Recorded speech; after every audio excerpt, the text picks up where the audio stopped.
Olá a todos, bem-vindos a mais uma entrevista no Magazine Atlético.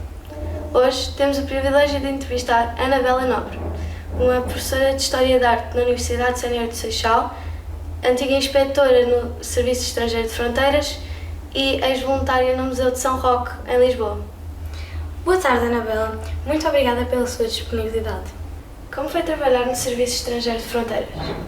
Foi muito interessante, foi o serviço onde eu fui mais desafiada e por isso mesmo foi onde eu cresci mais do ponto de vista profissional e pessoal.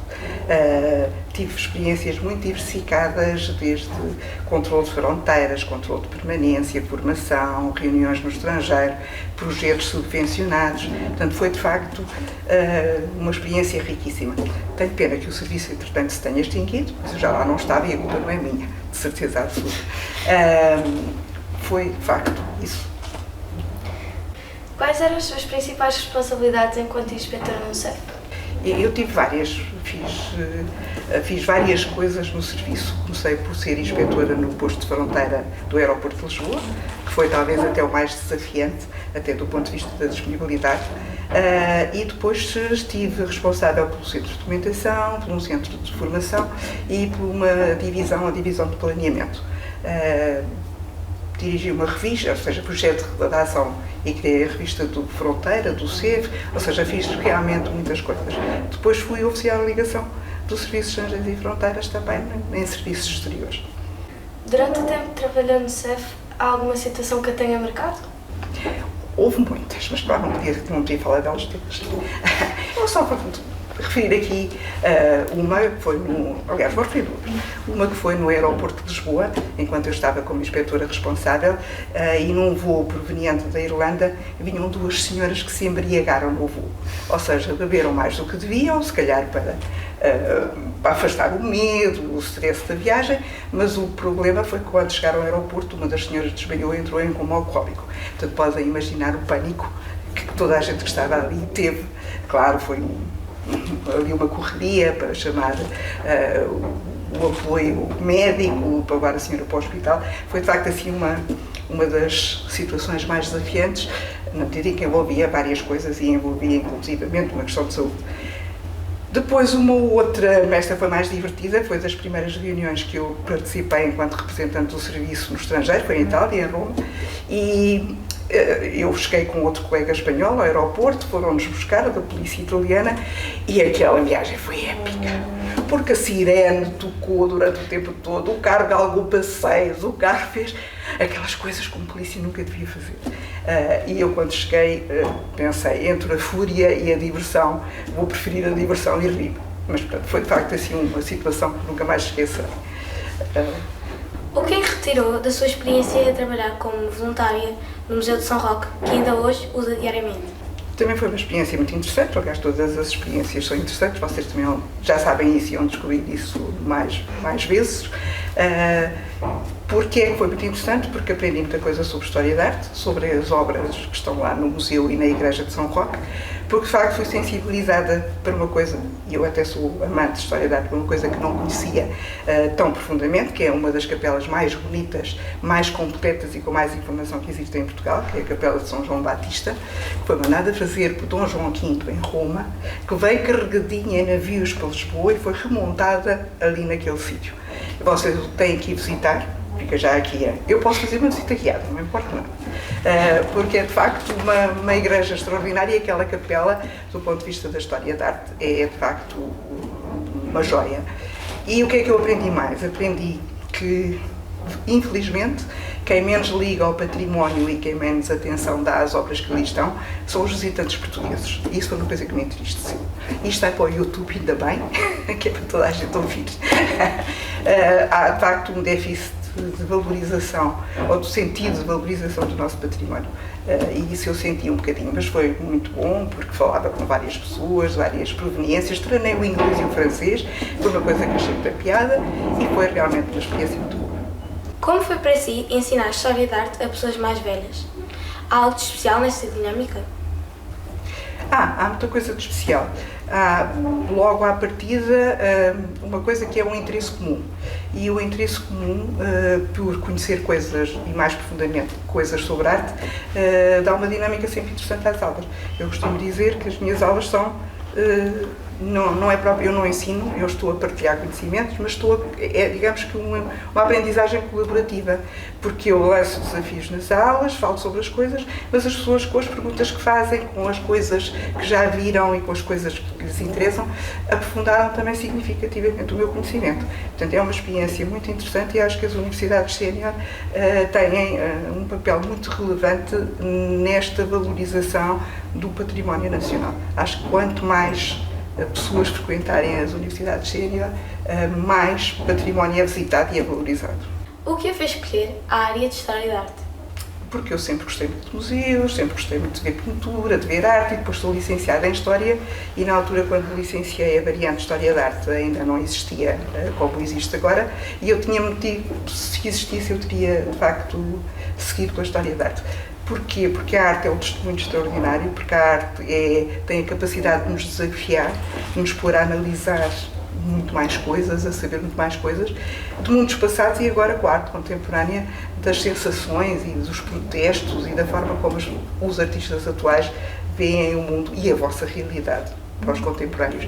Os outros, vocês também e nós todos percebermos como de facto se criaram coisas belas em contextos tão diferentes. O que inspira a continuar a partilhar o seu conhecimento pela história da arte?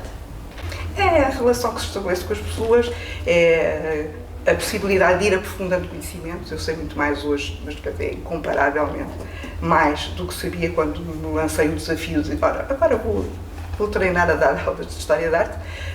Conheço muito mais coisas do ponto de vista do património e depois há uma relação pessoal que se estabelece com as pessoas e fiz muitos amigos e tenho realmente muitos amigos agora por causa da Universidade Sénior. Já tinha e agora tenho mais por causa da Universidade Sénior.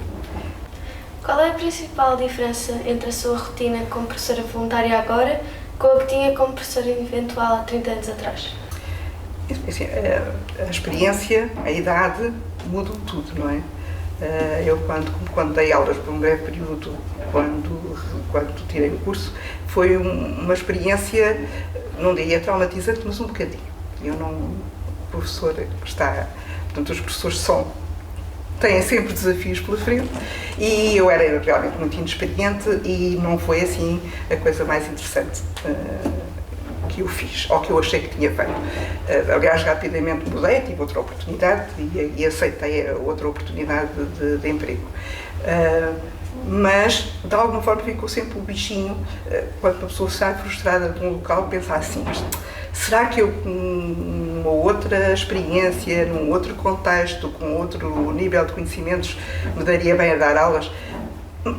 E talvez por isso eu tenha pensado, bem, não vou dar aulas para o ensino secundário, vou dar aulas para as pessoas da minha idade. É mais fácil. E, de facto, é muito mais fácil, face à minha experiência e até à própria idade das pessoas. Como descreveria a sua infância e os valores que lhe foram transmitidos? Eu tive uma infância normalíssima. Pronto, numa vila. Eu fui criada com os meus avós até aos 6 anos, depois com os meus pais. Portanto, fui criada numa vila da Beira Baixa e numa aldeia. E foi bem uma infância fantástica, atrás de cães e de bois e valores, muitos. Eu acho que vocês percebem que nós vamos, com as pessoas mais velhas, vamos realmente apanhando imensos valores. Alguns eu até os posso reconverter em ditados populares. No meio está a virtude, que é uma forma de dizer que a moderação é muito importante e é preciso perceber que os extremos são problemáticos. Não faças aos outros o que não gostas que te façam a ti, a menos que eles te peçam, isso já é outra questão, que no fundo remete para o respeito, o respeito que acaba por ser o respeito por nós e o respeito pelos outros. Não gastes mais do que ganhas e, se possível, poupa, que também é uma boa forma da gente perceber que o dinheiro não dá para tudo, e, portanto, temos que perceber quanto é que ganhamos para perceber quanto é que podemos gastar. A compaixão foi também um um outro valor é ajuda aos outros sempre que puderes. Ajuda aos outros como gostarias que te ajudassem, no fundo a mesma coisa, te ajudassem a ti. E depois assume sempre os teus erros. Nunca leves, nunca ponhas nos outros as coisas más que tu fizeste.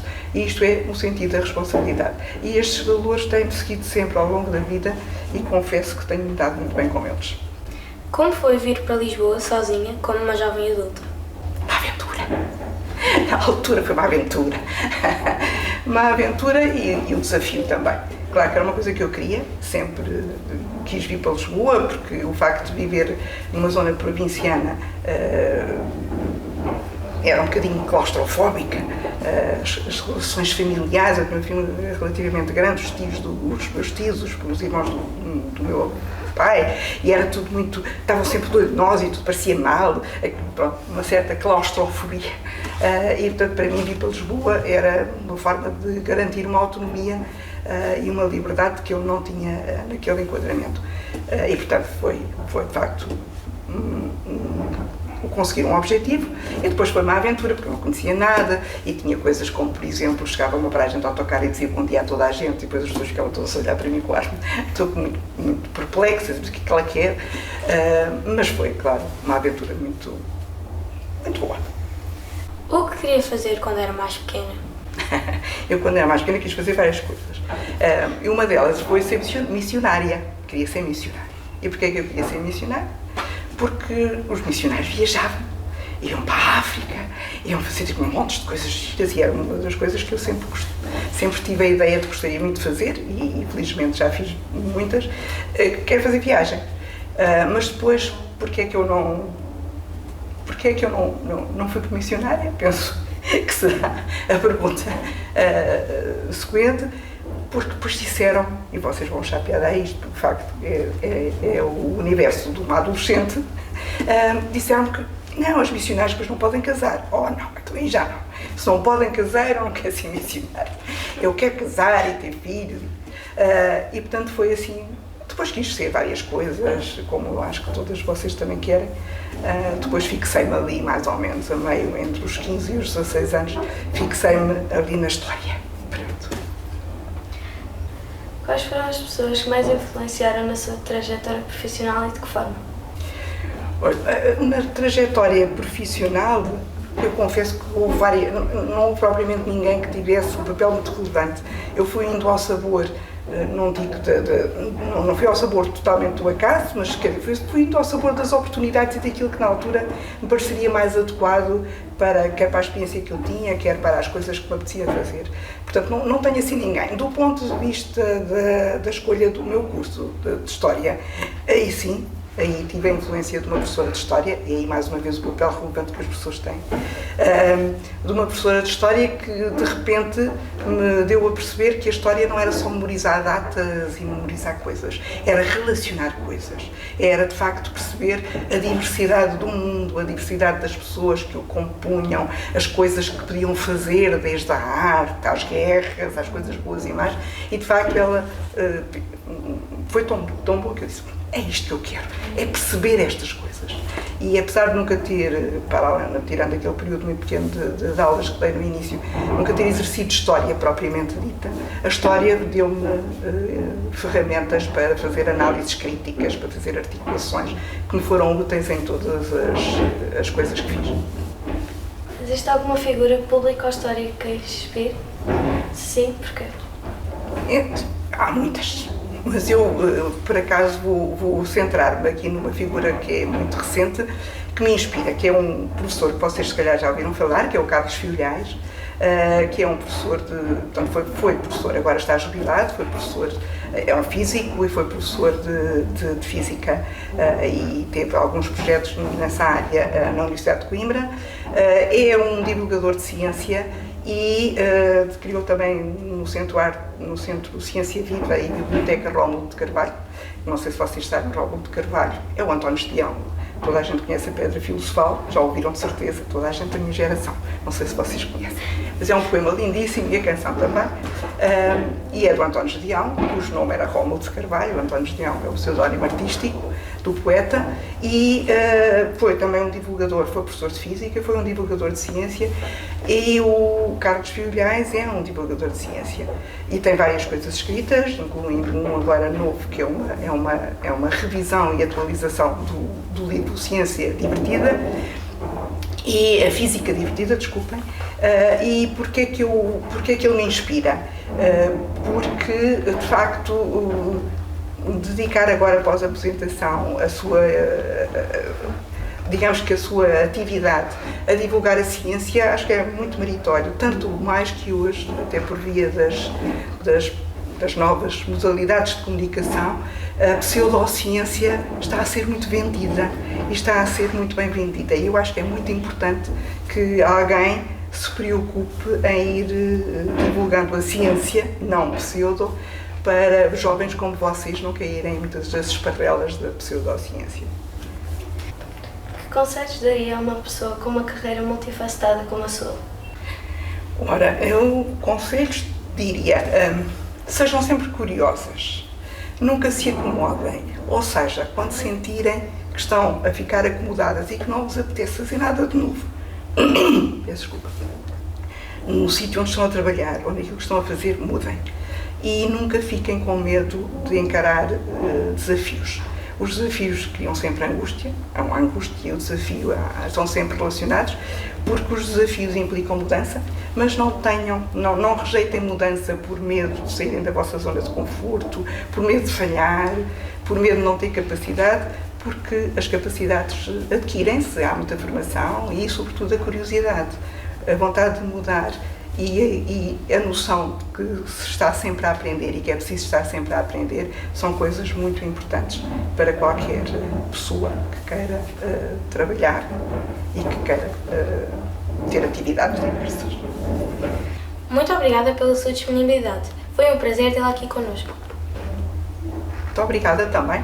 Gostei muito do convite. Estou muito contente de estar aqui com vocês e acho que isto são iniciativas muito relevantes, são trocas de experiências. Não, vocês estão aqui a receber a experiência de alguém. Eu até trouxe aqui estes livros. Portanto, esta era a minha farda do Serviço de Estrangeiros e Fronteiras, com o meu crachá. E trouxe aqui até uns livros de História da Arte, porque sou arquiteto, de arquitetura, de pintura, eu também gosto muito de escultura, que é para vos... Sobre o CEF não vale a pena ter muita curiosidade, que já se extinguiu, mas sobre as atividades relacionadas com a imigração ou sobre as problemáticas relacionadas com a imigração, eu acho bem que vocês estejam atentas, até porque é uma questão que está muito na berra e temos que pensar sobre elas de forma muito madura, muito moderada, para não se cair naqueles discursos extremistas completamente idiotas contra a imigração, ou no outro extremo, aquelas também políticas muito negativas, que é venham todos, porque cabem cá todos e podem fazer o que quiserem. Portanto, e sobre a arte, é uma coisa fantástica. Nem imaginam o que se pode aprender e as ligações que se podem fazer entre várias disciplinas e arte. Muito obrigada. E foi mais uma entrevista no Magazine Atlântico. Esperemos que tenham gostado e até à próxima.